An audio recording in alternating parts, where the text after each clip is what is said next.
بہت سے لوگ ایسے ہوتے ہیں دنیا میں کہ جو اپنا اور پرایا دیکھتے ہاں تو وقتی طور سے ممکن ہے انصاف کا ساتھ نہ دے، مگر اندر جو ضمیر ہے نا اگر زندہ ہے تو ملامت کرتا رہتا ہے۔ صلوات پڑھیں محمد وعلى تو میں نے عرض کیا کہ بچہ ہے تو پروردگار نے وضعیت کے انصاف پسند ہے، اب وہ دیکھ رہا ہے جواب میرا کیا ہے۔ تو اس مرد مومن نے کہا کل سے بھوکا ہوں۔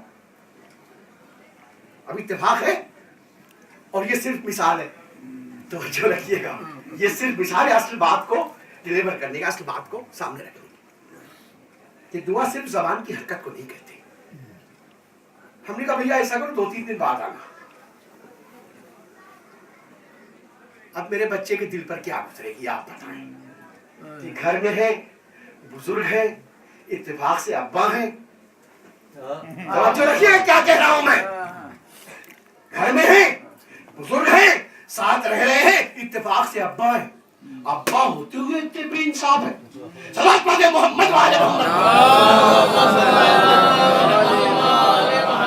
نیچر کی بات کر رہا ہوں میں، اس لیے کہ بچے کے نیچر میں وضعیت کیا ہوا ہے انصاف پسندی، منہ سے احتراماً نہ بولے تو نہ بولے، اور خدا کرے کہ بول دے ورنہ اندر سے پکے گا تو باغی ہوگا۔ صلوات پڑھیں محمد وعلى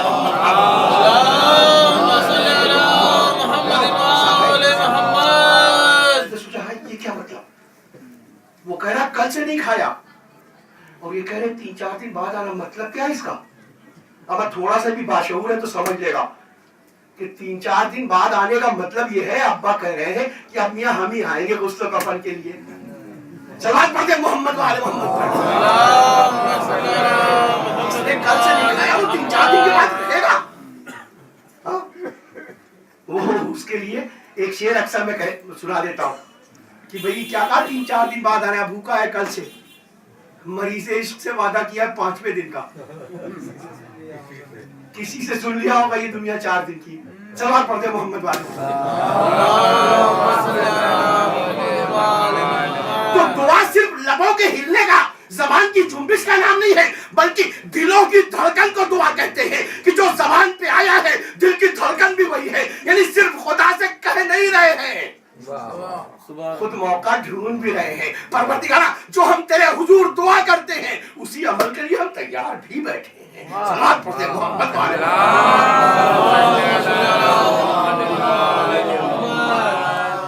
اللہ کے رسول محمد مصطفیٰ صلی اللہ علیہ وسلم کی خدمت میں ایک شخص ہے جو 7 سال سے بس پیغمبر کی چاکری کرنا، ان کی نوکری کرنا، ان کی خدمت کرنا، ٹھیک ہے، کر رہے ہیں خدمت۔ ایک دن اللہ کے رسول نے کہا میاں کافی دنوں سے خدمت کر رہے ہو، کچھ مانگو۔ کیا ہے؟ کافی دنوں سے خدمت کر رہے ہو، کچھ مانگو۔ اس نے کہا سرکار آپ کہہ رہے ہیں کچھ مانگو تو مجھے کچھ موقع دیجیے۔ چھوٹی بارگاہوں میں جھٹکے سے مانگا جاتا ہے، مجھے کچھ موقع دیجیے کا مطلب کا 1 دن کا موقع دیجیے، کل بتاؤں گا کیا چاہیے مجھے۔ سرکار نے خود آفر کیا نا، اتنے دن سے خدمت کر رہے ہو کچھ مانگو۔ اس نے کہا سرکار 1 دن کا موقع دیجیے پھر بتاتا ہوں۔ کہ ٹھیک ہے جا۔ دوسرے دن آیا اور پیغمبر سے کہنے لگا سرکار آپ یہ دعا کر دیں کہ پروردگار مجھے آپ کے ساتھ محشور کرے۔ وزن دیکھا، وزن دیکھا کیا ہے؟ دعا کر دیں کہ اللہ مجھے آپ کے ساتھ محشور کرے۔ پیغمبر مسکرائے، کہنے لگا تمہیں